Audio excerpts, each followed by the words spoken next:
Good morning students. इससे previous video में आप इक्वालिटी के बारे में पढ़ चुके हैं। उससे नेक्स्ट स्टार्ट करने से पहले प्रीवियस वीडियो में जो डिस्कस हुआ उससे रिवाइज कर लेते हैं। तो प्रीवियस वीडियो स्टार्ट हुआ था एक स्टोरी से, जिसमें कांता और सुजाता जो है आपके डोमेस्टिक वर्कर थे और जैन साहब जो कि एक इंडस्ट्रियलिस्ट थे। सभी वोट कास्ट करने के लिए एक ही लाइन में लगे हुए थे। तो कांता यहाँ पे देखती है कि सभी को इक्वली ट्रीट किया जा रहा है, बट शाम को जब वो गुड़िया को लेके हॉस्पिटल जाती है तो वो देखती है उसे लाइन में लगा रहना पड़ रहा है, वेट करना पड़ रहा है। गुड़िया बहुत ज़्यादा बीमार है। तो वहाँ देखती है कि यहाँ पे उसे इक्वल ट्रीटमेंट नहीं मिल रहा है, क्योंकि अगर जैन साहब होते वो कि जो कि इंडस्ट्रियलिस्ट हैं, उन्हें लाइन में ना लगना पड़ता और जो है उन्हें ईजिली ट्रीटमेंट मिल जाता। तो ऐसे ही बहुत सारे एस्पेक्ट्स हैं लाइफ के या उसके सोसाइटी में जहाँ पे क्या हो रहा है, इक्वली ट्रीटमेंट नहीं मिल रहा है। बाई लॉ तो इक्वल ट्रीटमेंट होना चाहिए, बट इक्वली नहीं मिल रहा है, क्योंकि उनकी लाइफ डिफरेंट डिफरेंट टाइप से, किसी का स्टैंडर्ड लिविंग स्टैंडर्ड अलग है, किसी का कुछ है। इस वजह से इक्वली ट्रीटमेंट नहीं होता है। ऐसी ही दो स्टोरी और बताई गई हैं। एक स्टोरी जो है ओम प्रकाश वाल्मीकि है, जो कि एक दलित राइटर है। ये फेमस दलित राइटर हैं। उन्होंने अपनी ऑटोबायोग्राफी में अपने बचपन के इंसिडेंट्स को कुछ लिखा हुआ है, जिसमें क्या था कि जब वो फोर्थ या थर्ड स्टैंडर्ड में थे तो उनके जो टीचर थे, उन्होंने उनकी कास्ट की वजह से, उनके दलित होने की वजह से क्या किया था, उनसे ग्राउंड साफ कराया था और 2-3 दिनों तक ऐसा ही कराया था। उस टाइम क्या हो रहा था, उनकी डिग्निटी वॉयलेट हो रही थी, उनके आत्मसम्मान को ठेस पहुंच रही थी, क्योंकि सभी स्टूडेंट्स जो है उनके क्लासमेट्स थे क्या थे, वहाँ से सब देख रहे थे, क्लास से झांक झांक के देख रहे थे और उसे ग्राउंड साफ करना पड़ रहा था। यहाँ तक कि उसे पानी पीने को भी नहीं दिया जा रहा था, उसे परमिशन नहीं थी कि वो पानी पी सके। तो ऐसा उनके साथ हो रहा था। ऐसे ही क्या है, एक मिस्टर एंड मिसेस अंसारी थे, जो कि एक सिटी में रूम रेंट पे जा रहे थे। तो प्रॉपर्टी डीलर ने बहुत सारे रूम दिखाए। जैसे ही उन्हें रूम मिलता था वो, लेकिन जो लैंडलॉर्ड होता था उसे पता चलता था कि ये मुस्लिम है। तो इस वजह से क्या हो रहा था, उन्हें रूम रेंट पे नहीं दिया जा रहा था। उनकी डिग्निटी क्या हो रही थी, अगेन वायलेट हो रही थी। उन्हें रिलीजियस की वजह से उनके साथ डिस्क्रिमिनेशन हो रहा था। तो एक टाइम तो ये भी उसने प्रॉपर्टी डीलर ने सलाह दे दी कि आप मिस्टर एंड मिसेस अंसारी के बजाय मिस्टर एंड मिसेस कुमार बन जाएं, जिससे क्या होगा, आपको रूम मिल जाएगा। बट बहुत मुश्किल हुई उन्हें, बट उन्हें रूम मिला। उन्होंने ऐसा करने से मना कर दिया कि अपना नेम चेंज नहीं करेंगे, अपनी आइडेंटिटी को हाइड नहीं करेंगे। इस तरीके की स्टोरी थी। उसके बाद डिग्निटी को बताने के लिए कुछ और भी बताया गया था, जैसे कि दीवार मूवी का एक सीन था इसमें। इसमें क्या था, दो सूट बूट में जो लोग थे वो क्या कर रहे थे, पॉलिश कराते हैं बच्चों से।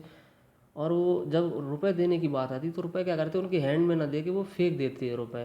तो जो बच्चा होता है बूट पॉलिश कर रहा होता है, वो पैसे लेने से मना कर देता है उसे, क्योंकि इससे क्या होती है, उसकी डिग्निटी वॉलेट होती है और उसके काम में वो अपना सेल्फ रिस्पेक्ट फील करता है। तो जब बच्चा रुपए लेने से मना कर देता है तो वो क्या करते हैं, फिर वो पैसे उठा के उसके हाथ में देते हैं। तो इस तरीके से आप देखते हैं कि हर जगह इक्वली ट्रीट करना चाहिए, बट लोग इक्वली ट्रीट नहीं करते हैं और हर चीज़ के लिए लॉ जो है नहीं बनाया जा सकता है। तो अब उसके बाद नेक्स्ट था आपका इक्वलिटी इन इंडियन डेमोक्रेसी में। तो आपकी कॉन्स्टिट्यूशन में तो सभी जो है बताया गया है कि सभी को इक्वली ट्रीट करना है, बट जब कॉन्स्टिट्यूशन में इस टाइप के लॉ नहीं थे, जब कॉन्स्टिट्यूशन ही एग्जिस्ट नहीं कर रहा था, उस टाइम क्या हो रहा था, बहुत ज़्यादा इस तरीके की डिस्क्रिमिनेशन हो रहे थे, लोगों को इल ट्रीटमेंट हो रहा था, लोगों का उनके साथ अच्छे से बिहेव नहीं हो रहा था।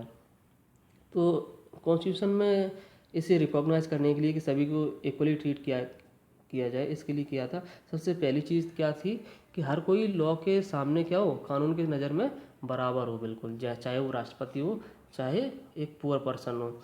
सेकंड क्या था, कोई भी पर्सन डिस्क्रिमिनेट नहीं किया जाएगा किसी भी बेसिस पे, चाहे उसका रिलीजन कोई हो, उसका रेस कोई हो, उसकी ट्राइब कोई हो, फैमिली बैकग्राउंड क्या हो, एजुकेटेड हो या ना हो, या मेल है फीमेल है, किसी के बिहाफ पे आप उसके साथ डिस्क्रिमिनेट नहीं करेंगे।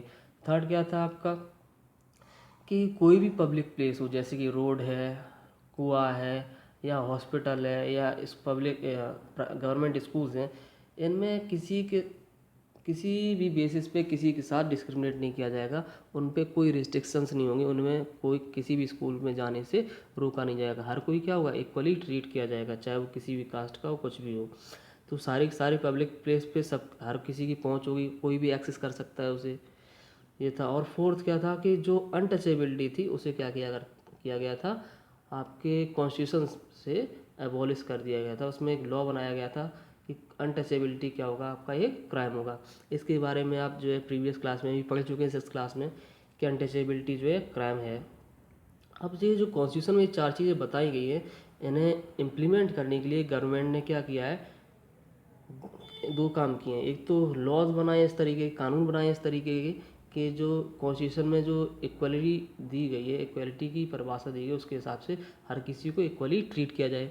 तो कुछ तो लॉज बनाए हैं गवर्नमेंट ने, और साथ ही साथ क्या किया है, कुछ ऐसी स्कीम्स भी लेके आई है जिससे क्या हो, लोगों में अवेयरनेस आए, और उन स्कीम्स की वजह से क्या हो, लोग इक्वली एक दूसरे को ट्रीट करना स्टार्ट कर दें। तो उन्हीं में से एक जैसे स्कीम है कि मिड डे मील की स्कीम। मिड डे मील की स्कीम आपने देखी होगी। जो भी गवर्नमेंट स्कूल्स होते हैं, प्राइमरी और अपर प्राइमरी में क्या होता है, यानी कि 1st to 8th जो होते हैं उन सभी को क्या दिया जाता है, लंच टाइम में फूड दिया जाता है, प्रोवाइड किया जाता है। इससे क्या होता है कि जो गरीब बच्चे जो पढ़ने नहीं जा पाते थे, वो पढ़ने आते हैं, और सभी बच्चे जब एक साथ खाते हैं, खाना खाते हैं, फूड कर लंच लेते हैं, तो क्या होता है, वो सभी एक दूसरे के साथ जब खा रहे होते हैं, तो वो उनमें कोई भी भेदभाव नहीं होता है, कोई भी डिस्क्रिमिनेशन नहीं हो रहा होता है, कोई प्रेजुडिस नहीं होता है। और कभी कभी तो क्या होता है, एक दलित वुमेन स्पेशली रखी जाती है जो क्या करती है, वहाँ पे फूड बनाती है, और इससे, और वो उस दलित का बना हुआ खाना हर कोई खाता है, उसका फूड हर कोई खाता है। इससे क्या होता है, जो सोसाइटी में एटीट्यूड था लोगों का वो चेंज होता है, और हर कोई इक्वली ट्रीट किया जाता है। ये जो मिड डे मील की स्कीम है, ये आपकी सबसे पहले तमिलनाडु में आई थी 2001 में, और उसके बाद सुप्रीम कोर्ट के कहने से क्या हुआ था, ये 6 मंथ्स के अंदर जो है आपके सभी स्टेट्स में अप्लाई हो गई थी, इम्प्लीमेंट हो गई थी। नेक्स्ट है आपका issues of equality in other democracies. तो आप देखेंगे कि जो इक्वलिटी का इशू है केवल इंडिया में ही नहीं है, अगर अदर डेमोक्रेसीज की बात की जाए तो वहाँ भी क्या है, इक्वलिटी नहीं हो रही है, लोगों को इक्वली ट्रीट नहीं किया जा रहा है। अगर यूनाइटेड स्टेट्स ऑफ अमेरिका की बात की जाए तो वहाँ भी क्या है, लोगों को इक्वली ट्रीट नहीं किया जा रहा है। वहाँ के जो एबॉर्जन्स हैं, यानी कि मूल निवासी हैं, और जो अफ्रीकन अमेरिकन है, आज की डेट में भी उनके साथ क्या हो रहा है, डिस्क्रिमिनेशन हो रहा है, उन्हें भी इक्वली ट्रीटमेंट नहीं दी जा रहा है, लोग उन्हें बराबर नहीं समझते हैं। जबकि वहाँ पे क्या हुआ है, 1950 में एक मूवमेंट हो चुका है, अफ्रीकन अमेरिकन की ने वहाँ पे मूवमेंट किया है, जिससे उन्हें इक्वल राइट्स दिए गए हैं। बट उसके बावजूद भी क्या हो रहा है, वहाँ पे ये इक्वली ट्रीटमेंट नहीं मिल रहा है, उन्हें इक्वल नहीं समझा जा रहा है। इससे पहले तो वहाँ पे क्या हो रहा था, जब ये मूवमेंट नहीं हुआ था, इससे पहले क्या हो रहा था, वहाँ पे एक लॉ बनाया गया था जिसकी वजह से उनकी लॉ की वजह से उन्हें डिस्क्रिमिनेट किया जा रहा था। एक मतलब लॉ बनाने, इसीलिए लॉ बनाया गया कि उन्हें डिस्क्रिमिनेट किया जा सके। क्या था इस लॉ में, कि जो ब्लैक पीपल हैं वो क्या है, बस में अगर बैठेंगे तो पीछे बैठेंगे, और अगर कोई वाइट पर्सन आता है और वो अगर कहता है कि सीट से खड़े हो जाओ, तो आपको क्या होगा, सीट से खड़ा होना पड़ेगा, उसके लिए सीट आपको छोड़नी पड़ेगी। ये मतलब वहाँ पे लॉ था, कानून था, कानून की वजह से क्या हो रहा था, इस तरीके का डिस्क्रिमिनेशन वहाँ पे हो रहा था। तो ऐसा ही क्या हुआ था, एक वुमेन थी रोज़ा पार्क्स, वो जब काम करने के बाद बहुत थकी हुई थी, बैठी हुई थी अपनी जगह पे बस में, तो कोई वाइट पर्सन आता है और उन्हें सीट से उठने के लिए कहता है, लेकिन वो क्या कर देती, उठने से मना कर देती हैं। और इस वजह से क्या होता है, बहुत सारे जो वाइट लोग हैं उनके अगेंस्ट आ जाते हैं, और ऐसे क्या होते हैं, जो ब्लैक पर्सनस होते हैं वहाँ पे, वो रोज़ा पास के समर्थन में आ जाते हैं, उन्हें सपोर्ट करने लगते हैं। इस वजह से वहाँ पे एक मूवमेंट स्टार्ट हो जाता है, और उस मूवमेंट की वजह से क्या होता है, सभी को इक्वल ट्रीटमेंट दिया जाने लगता है। और ये जो मूवमेंट था, इसको कहा गया था सिविल राइट्स मूवमेंट। जब ये सिविल राइट मूवमेंट आया तो इसकी वजह से क्या हुआ, वहाँ पे कॉन्स्टिट्यूशन में अमेंडमेंट करना पड़ा, और एक सिविल राइट एक्ट आया 1964 में अमेरिका में, जिसकी वजह से क्या हुआ, जो ब्लैक एंड वाइट पीपल होने की वजह से जो डिस्क्रिमिनेशन हो रहा था वो ख़त्म हुआ।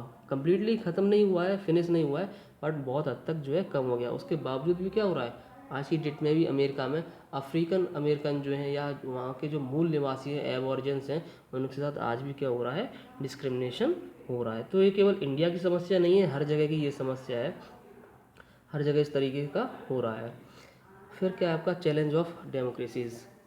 तो चैलेंज क्या है, हर एक डेमोक्रेसी के तो बेसिक पिलर यही है कि हर किसी को क्या है, इक्वली ट्रीट किया जाए। अगर हर कोई इक्वली ट्रीट नहीं किया जाएगा तो क्या है, डेमोक्रेसी ही नहीं रह जाती है।